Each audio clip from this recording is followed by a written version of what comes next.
নমস্কার, রাধে রাধে। আপনাদের সকলকে স্বাগত জানাই। আপনারা এখন কম বেশি সকলেই জেনে গেছেন যে আমাদের ঘরে মা লক্ষ্মী এসেছে, অর্থাৎ আমার বেবি গার্ল হয়েছে। আর এই দিন ছিল ছয়ষষ্ঠীর পূজা। এটা প্রথম দিকে আমাদের হতো 1 মাস পর, কিন্তু এখন যেহেতু এত নিয়ম কেউ মানে না, সেই কারণে 6 দিনের দিনই কমপ্লিট করে ফেলা হয়। আর ছয়ষষ্ঠীর রাতে আরও একটি গুরুত্বপূর্ণ বিষয় হয়, সেটা হলো বিধাতা পুরুষ আসেন নবজাতক বা নবজাতিকার ভাগ্য লিখন করেন। এই দিন বাড়িতে অনেকেই এসেছিলেন, আর এই দিন অত্যাধিক গরম ছিল। কিছু সময়ের জন্য বাইরে এসে বসেছিলাম, কারণ এই ছয়ষষ্ঠীর পূজা আমাদের বাইরেই করতে হয়। আর এই হোমযজ্ঞ সম্পন্ন হওয়ার পর হোমের টিকা কপালে ছোঁয়ালে আতুর থেকে শুদ্ধ হয়। আর এই দিন সন্ধ্যাবেলা আমাদের নাম সংকীর্তন করতে হয়।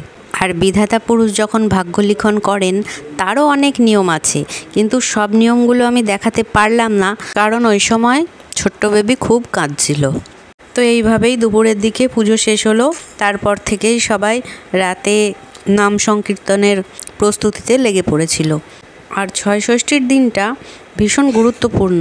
তার কারণ হলো এই দিনে বিধাতা পুরুষ নবজাতকের ভাগ্য লিখন করেন।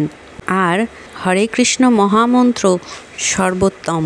এই কারণেই সন্ধ্যাবেলায় বিধাতা পুরুষকে সম্মান জানানোর উদ্দেশ্যেই নাম সংকীর্তনের আয়োজন করা হয় এই দিনটিতে।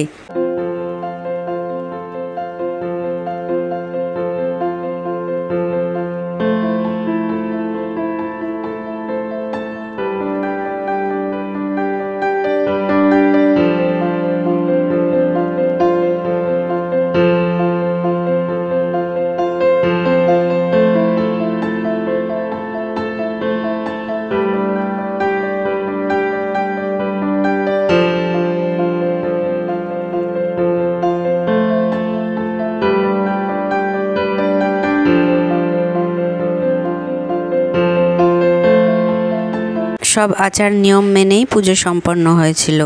আর সেদিন এত গরম ছিল, ওপরে প্লাস্টিক টাঙানো হয়েছিল, তবুও গরমে টেকা যাচ্ছিল না। তাই রিজু আমার মাথার সামনে দাঁড়িয়ে হাওয়া করছিল।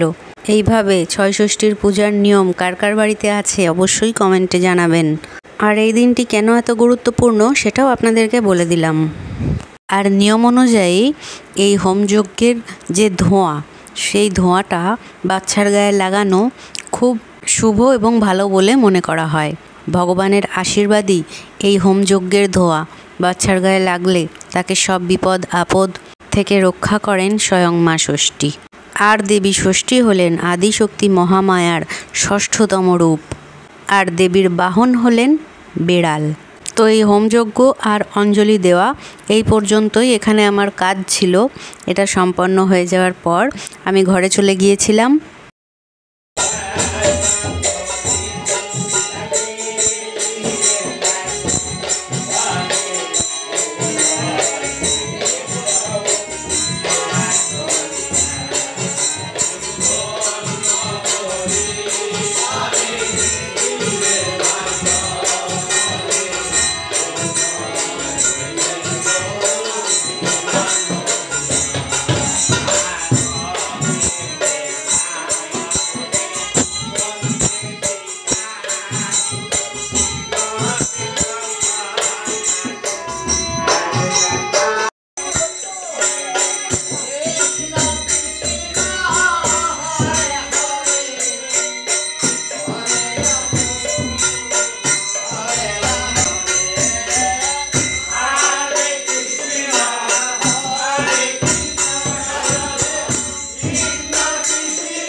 আজকের মতন ভিডিওটি এখানেই সমাপ্ত করছি, আবার পরবর্তী ভিডিওতে দেখা হবে।